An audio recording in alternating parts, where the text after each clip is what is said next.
Christmas. Quiet, you. But... And strange, surreal scenes like this. Hello there.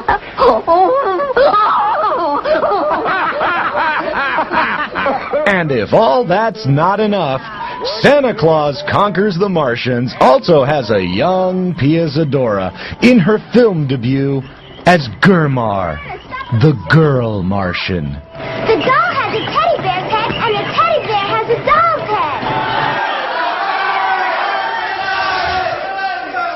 He has everything except fulfillment. And then one night, it happens. Hey, good buddy, are you home? Number 40 on the list of the worst movies of all times belongs to 1986's Howard the Duck. Listen to me, small visitor. I can explain how you got here. Maybe you're here for some greater purpose, some cosmic cause. Even though this financial flop was produced by George Lucas, it made less than half of its $37 million budget back. A loss of nearly $21 million. Thanks, George. I'm sorry, we don't allow pets on the premises.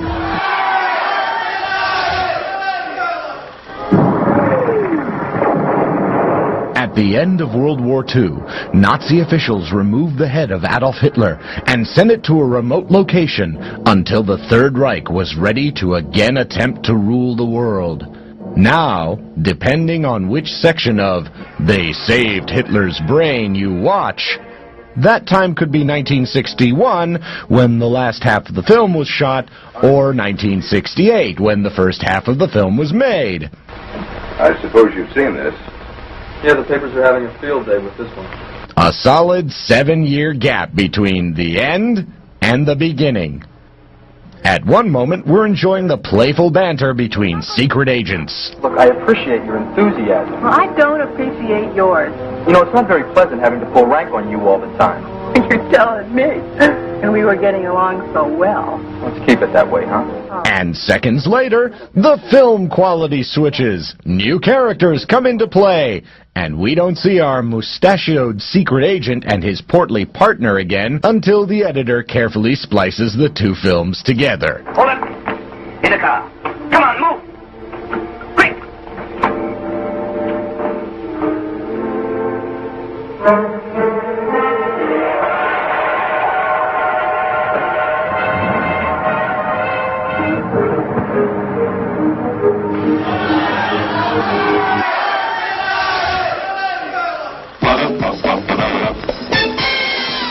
Enter Jim Dragon Kelly. He clubbers them up as Black Belt Jones. From 1974, the classic kung fu film starring Jim Kelly as Black Belt Jones and a cast of other characters with names like Toppy, Big Tuna, Blue Eyes, Pinky, Marv the Butcher, and Jelly. Now, what are you doing? No, you stay here till I get back. Do those dishes or something.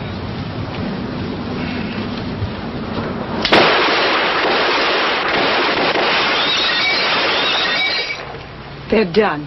With clever dialogue and kick-ass fighting sequences, Black Belt Jones is probably the only film on the 50 worst list to be so bad, it's good. Oh, Black Belt, she is good, man. She is bad.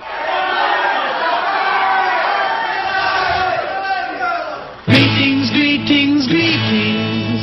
Would you like to go away? Take a pair of socks and just stuff them in the silk panties, you know what I mean? Yeah. Just so it bulges. And the first film in the United States to receive an X rating, as well as one of the lamest movies to come out of the 1960s. Greetings, greetings, greetings. I'd do just about anything for a boy in a uniform. Even though Greetings was directed by a young Brian De Palma and starred an even younger Robert De Niro, You've heard of pop art. Oh, yes, Well, this is called peep art. this 1968 turkey still makes the 50 worst films of all time list at number 37. What am I doing here? I don't know. On the legs of push. When an ancient jungle god becomes enraged that a tourist resort is being built on his sacred domain, he takes the form of a giant alligator, which later we find out is actually a crocodile, and seeks his bloody rampage of revenge on the people with state-of-the-art special effects.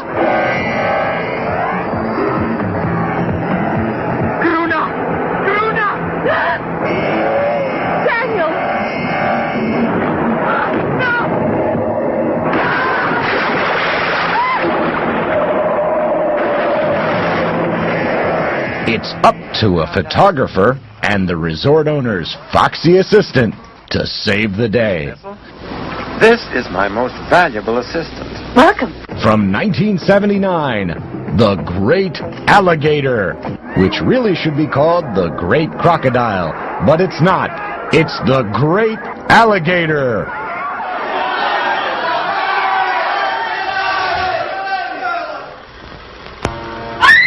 A nightmare of terror. A nightmare of horror. When country singers Merle Haggard, Sonny James, and Ferlin Husky encounter the villainous Lon Chaney Jr., John Carradine, and Basil Rathbone on their way to Nashville, a dubious hoedown of lame thrills and bogus chills ensues. Fear and fright. One of the cinema's largest mistakes. Hillbillies in a haunted house. A jamboree of songs, a galaxy of stars. We're on our way to a swinging jamboree.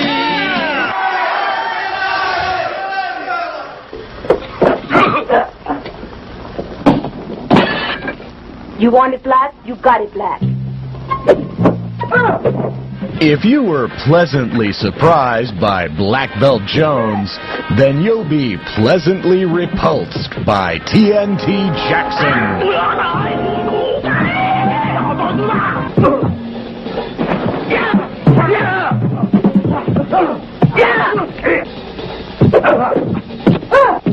Another gem from the 1970s karate blaxploitation genre, TNT Jackson stars Playboy playmate Jeannie Bell as a karate expert searching for her brother's killer on the mean streets of Hong Kong. But her journey introduces TNT to many villains, like the dreaded knife guy from the alley, and the two men afraid of a suitcase. And finally ends with the opposing afros, both the good and the bad.